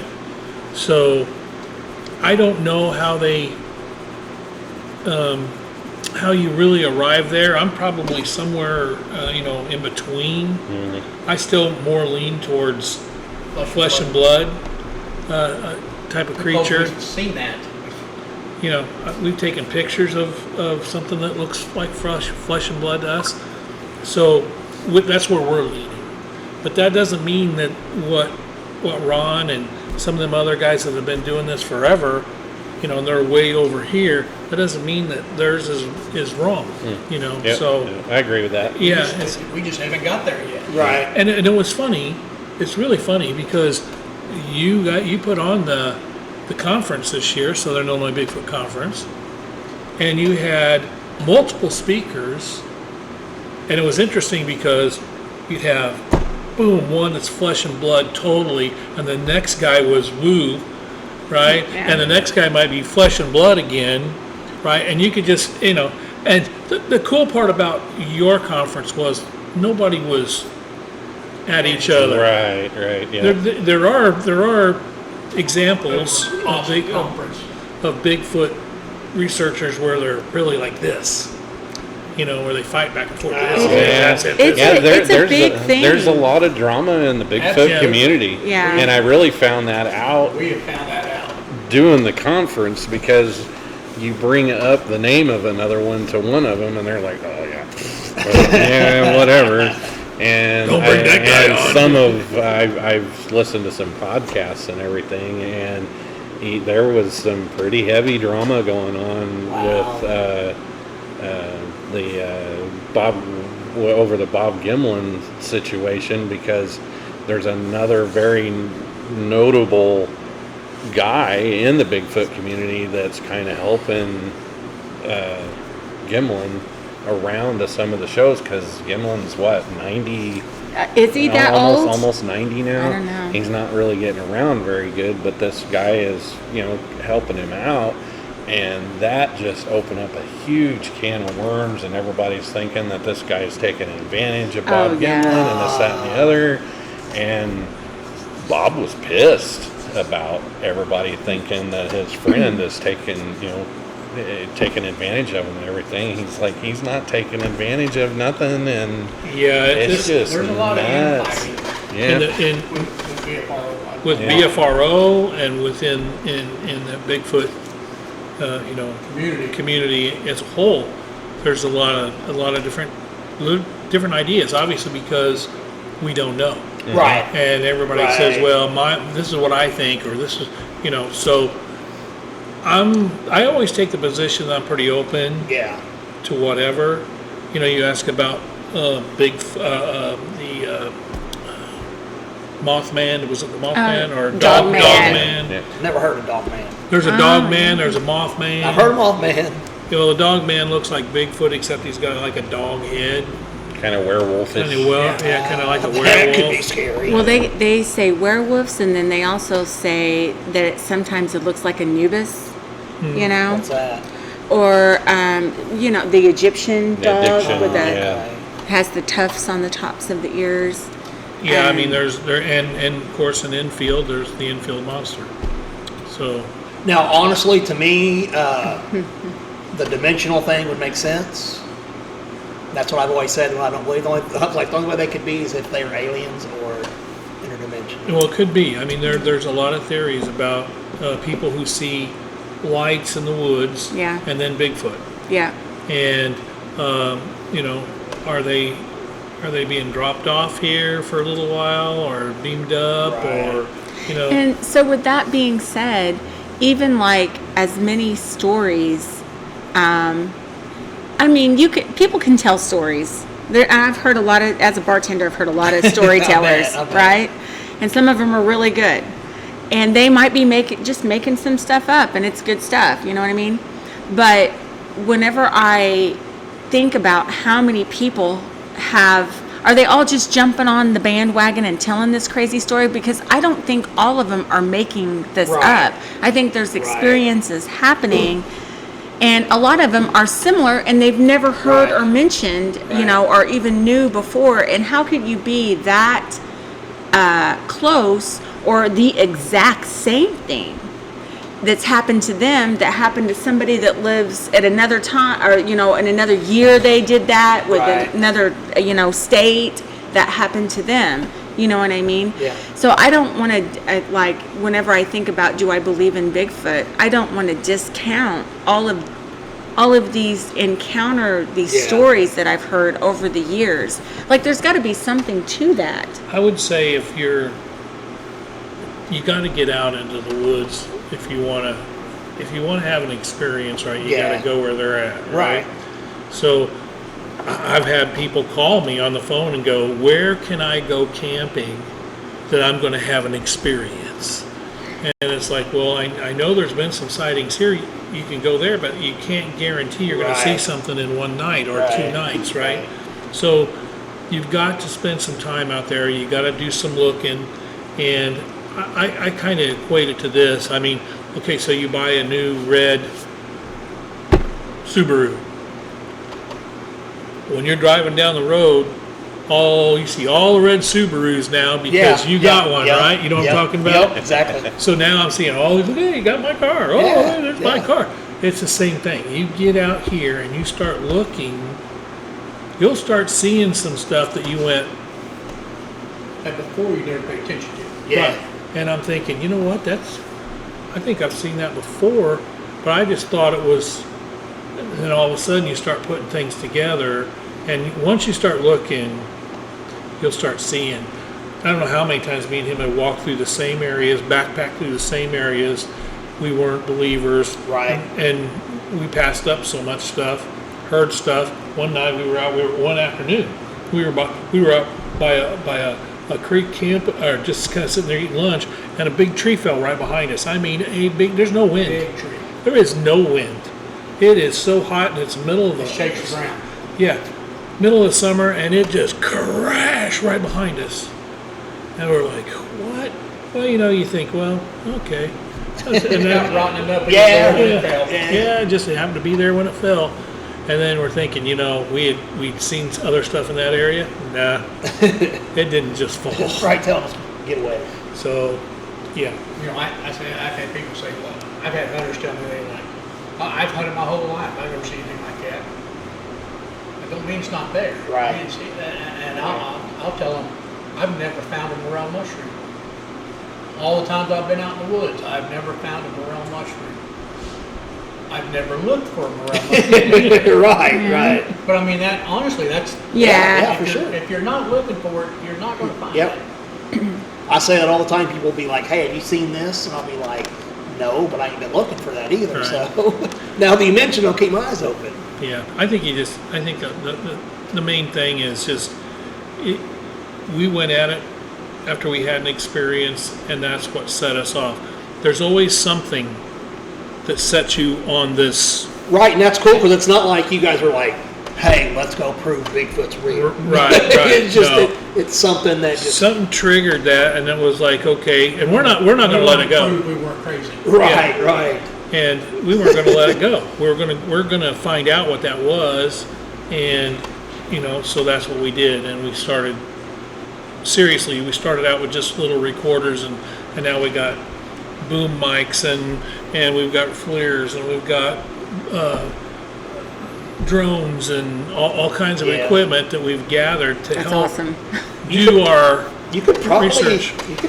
like charge people money to come. You know how like hunters Like- They Oh, I actually no doubt have. we could. like They- expeditions. yes, just Yeah. come out and you can camp with you guys or So something. they do have something like that that's in the Garden of the Gods. Well, Oh, they do?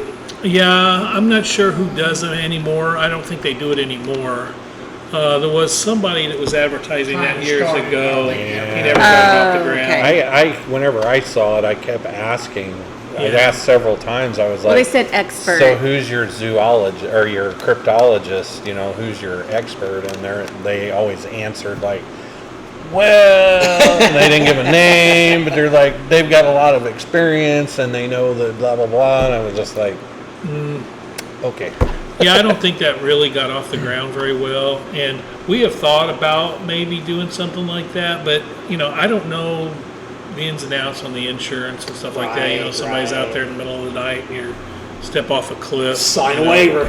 That's all I can think of. So, but we've thought about it, but it's one of those things that,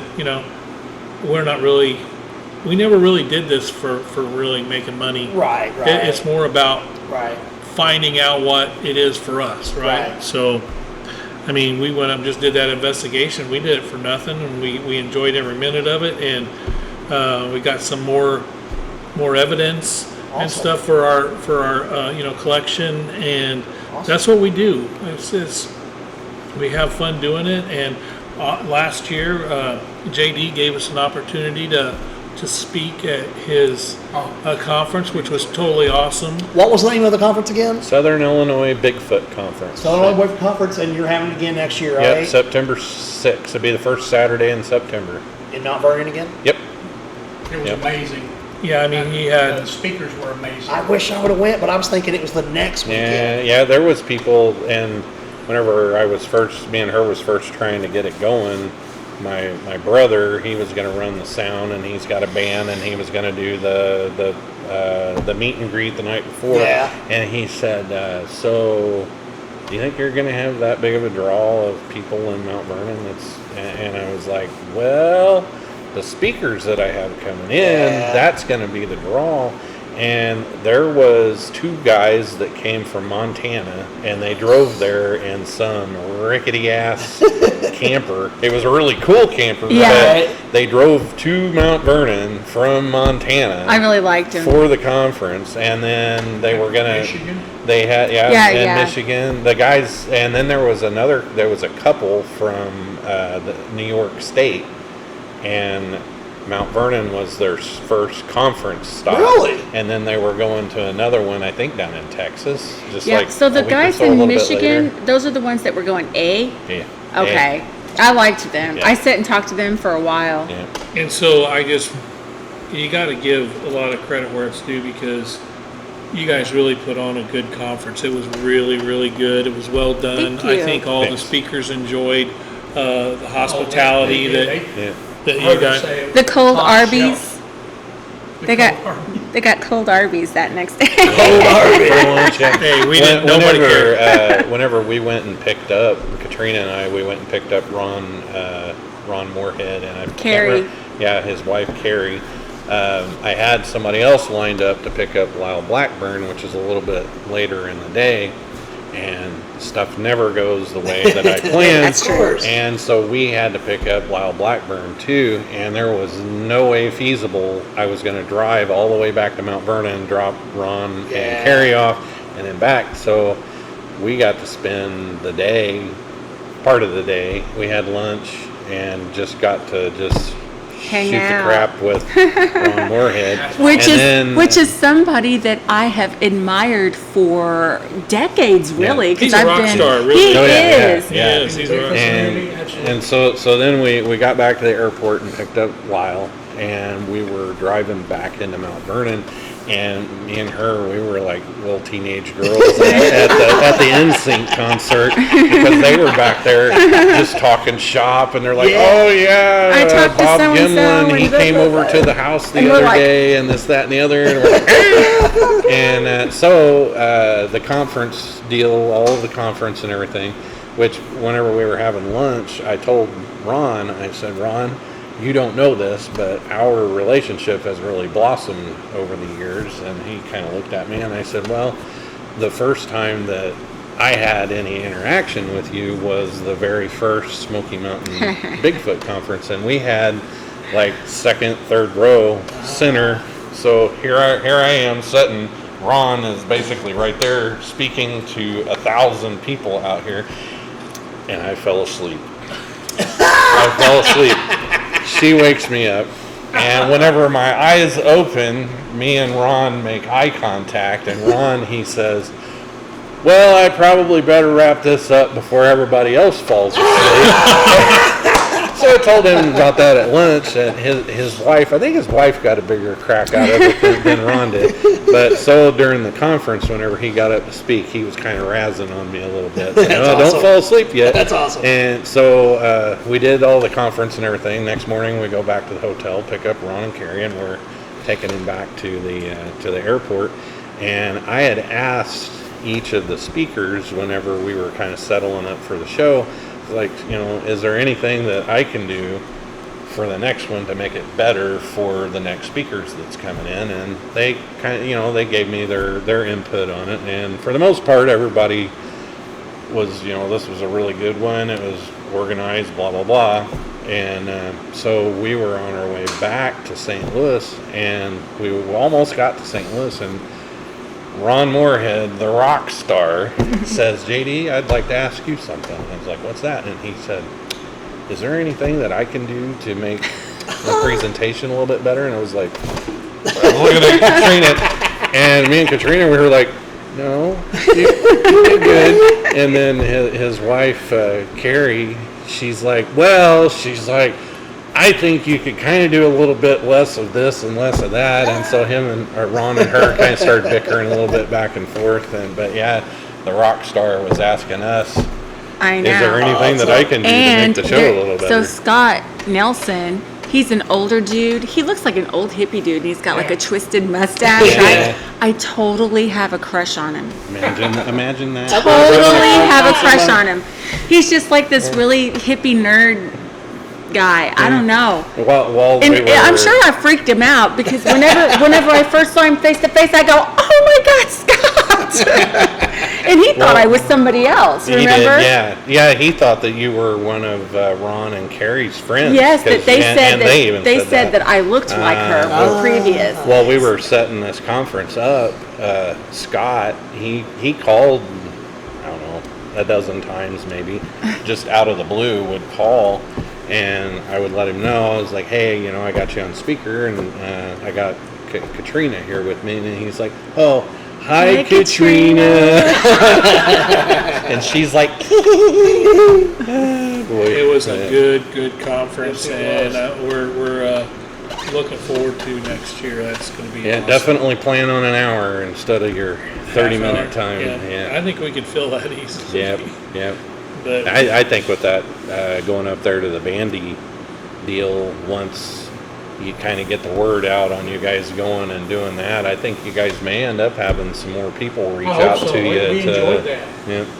But we have so many stories. I live in Hardin County. I've had law enforcement tell me stories for years. Yeah. Well, let me tell you what happened. Now I do. Now I look back and go, okay, I know what they were talking about. Yeah. yeah, I mean, we wouldn't have any problem filling it out. Matter of fact, we'd like to. So, I mean, if you have us back, that'd be great. Absolutely. Yeah, well, definitely. We enjoyed it. It was really awesome for us, and we feel like we learned something out of it too. And getting to talk to some of the other rock stars that were there, that was awesome. These are that people. was cool. These are people you've watched on YouTube for years. I know, very prominent. Yeah, Yes. yeah, and then all of a sudden they're there. They're right there in front of you, and they're really pretty nice. And you got a merch table set right up So- next to it. Yeah. So do you know what? I keep telling him, I'm like, next conference we need to try to get Jack Osborne and Jason Mewes, because they're out doing like the Bigfoot hunts and Yeah, stuff. yeah. I'm like, yeah, could you imagine just people alone coming for Jack Osborne? You know what I mean? And Jay. And guess what? I kind of got a crush on Jack. No, I'm kidding. I'm kidding. And I had, well, you guys were one of them whenever we were talking, and they were like, how do you get Ron Moorhead to come to absolutely. Mount Vernon? And I'm just like, I just started emailing and Scott messaging, Nelson. and They're trying to especially Scott Nelson, and I asked Ron whenever Ron was like, yeah, I can do that. I said, is there any way possible that you might be able to get me in contact with Scott Nelson? You can give him my number or email or whatever. And he's like, yeah, I think I can probably take care of that. And then like 2-3 days later, boom, he called me, and you were sitting in the TV room, sitting there talking to Scott Nelson, and he was excited about that. And Ron, he was kind of stoked about it because it was the very first one that we're ever doing. And it kind of seemed like there for a while I was kind of back and forth with Ron, and it kind of really seemed like Ron was kind of gonna put the conferences on the back runner. So I was kind of looking at it like, well, this is our first, and this may be his last. But he's got that new book coming out, and he was actually talking about that on the way back to St. Louis. So he's definitely going to be going out to a few more. But he said that he's very. How old do you think he is? I thought we looked that up. Yeah, Is he 72? Yeah, I want to say maybe 75. Yeah, I'd have to Google it. 75. There's a lot of the researchers that seem like are getting older and older and older. Some of them that So have do been you around for guys? years. Do you guys know how old Bob Gimlin is? Because he said close to 90. I would say at least. I would say at least 90. Yeah. He's still one on my list. I mean, I've got a signed He picture. he was supposed to be one of the speakers there at the big Smoky Mountain Bigfoot conference During And COVID. COVID ended up coming along, and he really didn't hardly ever go out. But when much they after announced that. him, he called me while I was at work. Yeah, the big About- the Smoky Mountain Conference, they start their ticket sales on December 1st, and then they start announcing the speakers a little bit later. So You don't know who we've you're been gonna buying see. tickets right on December 1st. Absolutely, yeah. Oh, it's beautiful, absolutely, you too. should. But the tickets always go on sale December 1st. So like a week or two went by, and I saw Bob Gimlin. And I called her. You were at the bar. You were working, and I called. And of course she's working and not answering her phone. Not that she answers it any other time, but I called and then voicemail, call voicemail, call voicemail, call voicemail, and he finally answered. And you're like, what? And I said, guess who's going to be at the Bigfoot conference? And she's like, I don't know who. I'm busy. And I said, Bob Gimlin. And then if I could have shot a spark out my ass, I would have. Yeah. I was stoked, and then I didn't get to see him. But he's on my list. I really would like to see when him. you think about it, there are so many personalities that are out there that are big personalities that have been doing it. You get Bobo and Cliff, and there's a whole bunch. They're just, you could just go down the line of speakers that are that do this, and that's what they do. They go from one to another. If you look at all the different conferences and you go, yeah, well, he was just at that one and now he's at this one. It's like following somebody. We're going on tour, and we're going to go boom, boom, boom, boom, boom, and they go to all these different places to do conferences. Well, that's how casual that the conversation in the back seat on the ride back from St. Louis was, because they had been to so many conferences together, so they're just shooting it, just shooting the breeze back there, so casual. And they're talking about people that we know. Well, we don't know personally, but we know who they are. So we were just like, Oh yeah, I was at the bar. I had a beer with him. Or I met so and so at Burger King the other day, and his dog is doing this, and oh yeah, and then they know about the dog. They're like, oh, his dog's doing better, and blah blah blah. That's funny. It's an interesting community. Oh We did yeah, absolutely. 4 presentations this year. We never had done it before, and we've just met so many cool people. And it's nice to be around people that don't look at you like you're Right. Like-minded people. Right. Yeah, and you guys with the conference and everything, you guys helped out immensely with the commercial and all of that. And I know we had a hard time like connecting there at first because the Facebook page, it just got ridiculous. But I'm glad that you were stubborn. Well, you ever said he's stubborn before? Yeah, he's. But it's one of those things where this is in Illinois, and we're not far from there, and we can share stuff that's going on like right here. So we really want to try to get on there and maybe weasel our way in and get it. Yeah, well, you weaseled all right. and whenever I was setting up the roster for the speakers, I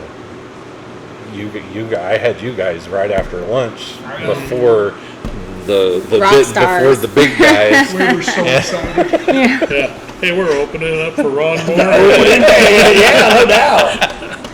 We get to be in this opening yet. No doubt. Yeah, and I know when I first met you, like when we left, I remember looking at him and I was like, I really like them. I was like, I believe what they're saying. I really like them. Well, Then she's like, I got a crush on them. I'm just kidding. She did, but I'm not going to say which one. Maybe. We've been friends since 2nd grade. I can tell you which one. No. We really did want to meet you because we wanted to show you our photos. That's what kind of lets people know we've actually got something. Right. Yeah. You got some good ones We here. was glad. And where can the people find the photos again? The Sqwatchers on Facebook. No you. Yeah. SQWATCHERS, the Sqwatchers. And folks, I could sit there for 5 more hours, but I'm about to shut it down. Do it. So I gotta be up early in the morning. Thanks for having us. Oh, We thanks for appreciate it. coming. And please come again. Have us back. Introduce yourself again. Joe Jenkins. And Jim Peters, we're the Sqwatchers. Sqwatchers. And they're going to be back on Summer's Ultimate Berry. I'll tell you our Area 51. Oh yeah, right on.